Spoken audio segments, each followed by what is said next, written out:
So yeah, my brief essentially here is to kind of you heard a lot about happiness, you've heard about the science of happiness and so on. And my brief is to sort of talk about it's from a contemplative side, and specifically a Buddhist side for me. But not just a Buddhist sort of rant, but how and why that understanding might be relevant to us here in the 21st century. And the easiest way to do that, or perhaps the most powerful way, the easiest way to get that across is to sort of just start with a story and walk you through how I ended up here and the research that we're doing right now up in Queensland and what's happening there. So the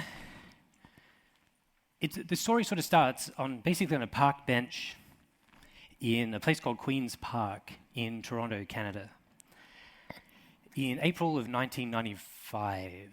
And I had been in the city about a week. It was cold. Actually, I learned later that it wasn't cold.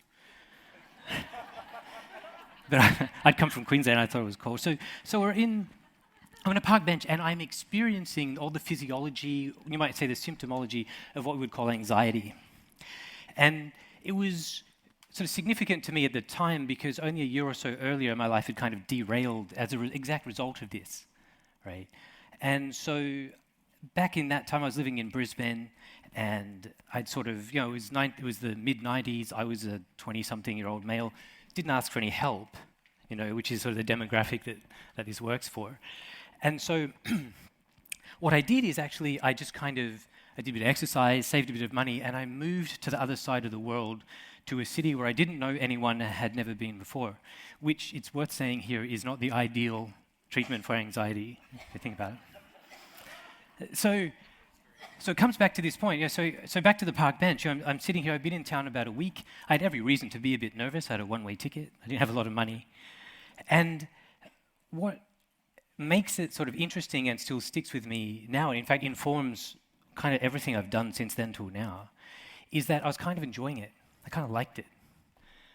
And it was fascinating to me because, it felt like back then I used to surf quite a lot or I went snowboarding in Canada. It was kind of like doing a snowboard run that was kind of harder than I really should, or paddling out in waves that were bigger than I should go out in. It was this sort of stress, but it was kind of fun.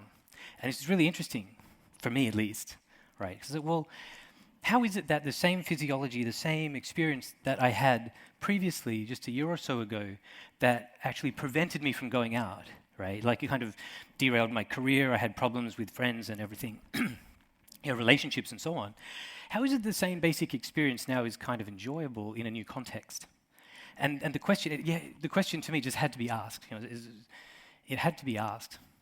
So I looked around, I popped around to sort of the Zen Center out in Toronto. I did a few things, but unfortunately for me, things went really well.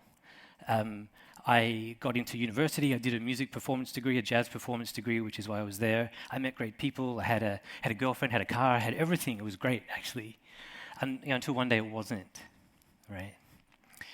Same thing happened though this time. The sort of that physiology I was quite familiar with, that anxiety that statistically speaking, many of you will have experienced as well, arose. But this time I wanted to be interested. What should I do? So now I really investigated this question because this has happened to me in the past, and I kind of got through. I'd had this experience before, and it was kind of invigorating and helpful. So what can I do about it? Because I wanted to know how much of my experience, how much of me, how much did I put myself through that in the past?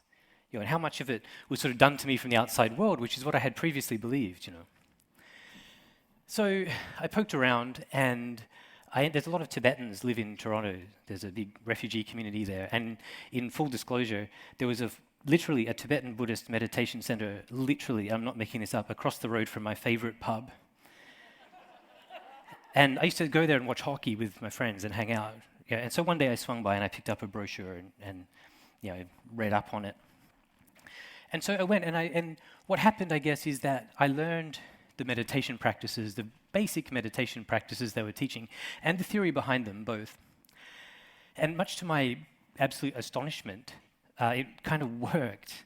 At least for me, right? Things got better. I kind of sidestepped this anxiety thing that was coming at me. My relationships got better. My focus got better. My sort of overall concern for other people improved. All these sorts of things happened that I had not expected. right? So I did what anyone, any normal person would do in a situation like that, is that I sold everything and I moved to India. And and